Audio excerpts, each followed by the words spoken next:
Assalamualaikum warahmatullahi wabarakatuh.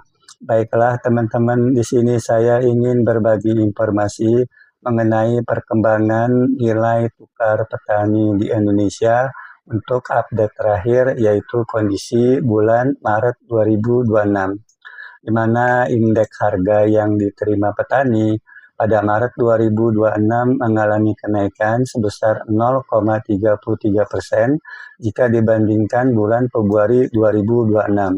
Adapun komoditas penyumbang kenaikan indeks harga yang diterima petani pada Maret 2026 itu kenaikan harga ya disebabkan oleh kenaikan harga kelapa sawit, ya kenaikan harga karet, kenaikan harga ayam ras pedaging, dan kenaikan harga kol atau kubis. Di periode yang sama, yaitu Maret 2026, indeks harga yang dibayar petani ya pada Maret 2026 itu mengalami kenaikan sebesar 0,41% jika dibandingkan Februari 2026. Adapun komoditas penyumbang kenaikan indeks harga yang dibayar petani pada Maret 2026 itu kenaikan harga bensin, kenaikan harga minyak goreng, kenaikan harga beras, dan kenaikan harga daging ayam ras ya. Itu komoditas-komoditas yang menyumbang kenaikan indeks harga yang dibayar oleh petani. Di sini bisa kita lihat ya, indeks harga yang dibayar petani mengalami kenaikan sebesar 0,41%, lebih besar dibandingkan indeks harga yang diterima oleh petani sebesar 0,33%. Dengan demikian, maka nilai tukar petani pada Maret 2026 mengalami penurunan ya, itu sebesar minus 0,08% jika dibandingkan Februari 2026.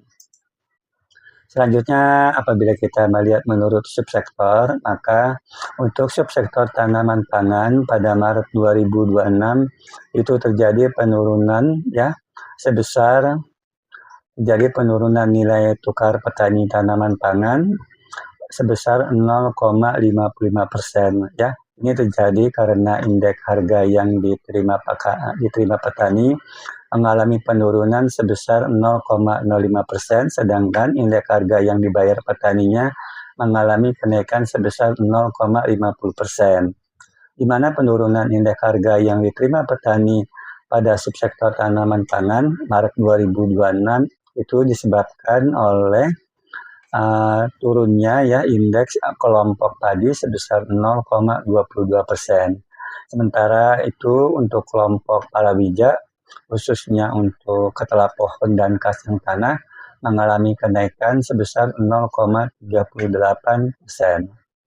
Lalu untuk subsektor tanaman hortikultura, NPP-nya mengalami penurunan ya pada Maret 2026 sebesar 0,67%. Hal ini terjadi karena indeks harga yang diterima petani mengalami penurunan sebesar 0,11%, sedangkan indeks harga yang dibayar petaninya mengalami kenaikan sebesar 0,56%. Penurunan indeks harga yang diterima petani untuk subsektor tanaman hortikultura pada Maret 2026 itu disebabkan oleh turunnya kelompok sayur-sayuran, khususnya bawang merah dan cabai merah sebesar 0,45%, sedangkan untuk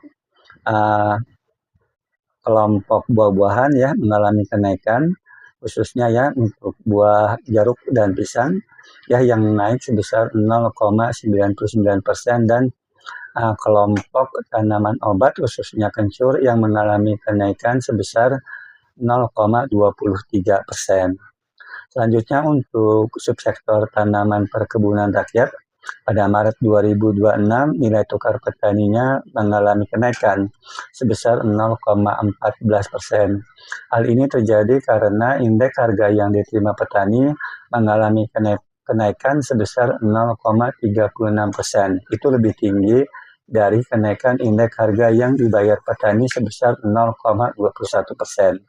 Di mana kenaikan indeks harga yang diterima petani pada subsektor tanaman perkebunan rakyat pada Maret 2026 itu disebabkan oleh naiknya kelompok tanaman perkebunan rakyat khususnya komoditas kelapa sawit dan karet sebesar 0,36% ya. Lalu untuk subsektor peternakan itu pada Maret 2026 nilai tukar petaninya mengalami kenaikan sebesar 1,42%. Hal ini terjadi karena indeks harga yang diterima petani mengalami kenaikan sebesar 1,81% lebih tinggi dari kenaikan indeks harga yang dibayar petani sebesar 0,38%. Kenaikan indeks harga yang diterima petani untuk subsektor peternakan pada Maret 2026 disebabkan oleh naiknya kelompok ternak besar 1,30%, ya 1,30%, kelompok ternak kecil ya naik 0,31%. Ya tadi ternak besar naik 1,30%, ternak kecil naik 0,31%, kelompok unggas naik sebesar 3,41%, dan kelompok hasil ternak yang naik 1,34%. Adapun komoditas yang menyebabkan kenaikan indeks harga yang diterima petani terbesar pada subsektor peternakan adalah kenaikan harga ayam ras pedaging dan sapi potong. Untuk nilai subsektor perikanan ya, untuk nilai tukar nelayan ya, itu pada Maret 2026 menaikkan sebesar 0,65% ya. Hal ini terjadi karena indeks harga yang diterima petaninya mengalami kenaikan sebesar 0,95% lebih tinggi dari kenaikan indeks harga yang dibayar petani sebesar 0,30%. Kenaikan indeks harga yang diterima petani pada nilai tukar nelayan Maret 2026 itu disebabkan oleh naiknya kelompok penangkapan di perairan umum khususnya komoditas ikan baung dan ikan gabus ya yang naik 0,62% dan juga kelompok penangkapan di laut khususnya komoditas udang laut dan ikan teri ya yang naik sebesar 0,94%. Selanjutnya untuk nilai tukar pembudidaya ikan pada Maret 2026 mengalami kenaikan sebesar 2%. Hal ini terjadi karena indeks harga yang diterima petani mengalami kenaikan sebesar 2,38%, itu lebih tinggi dari kenaikan indeks harga yang dibayar petani sebesar 0,38%. Kenaikan indeks harga yang diterima petani pada nilai tukar pembudidaya ikan pada Maret 2026 itu disebabkan oleh naiknya kelompok budidaya air tawar ya itu naik 1,87% dan kelompok budidaya laut naik sebesar 0,69% dan kelompok budidaya air payau yang naik sebesar 2,05% ya. Komoditas yang menyebabkan kenaikan indeks harga yang diterima petani pada pembudidaya ikan ya itu pada subsektor pembudidaya ikan adalah naikkan harga ikan bandeng payau dan kenaikan harga udang payau ya. Mungkin itu saja yang bisa dapat saya sampaikan. Wassalamualaikum warahmatullahi wabarakatuh.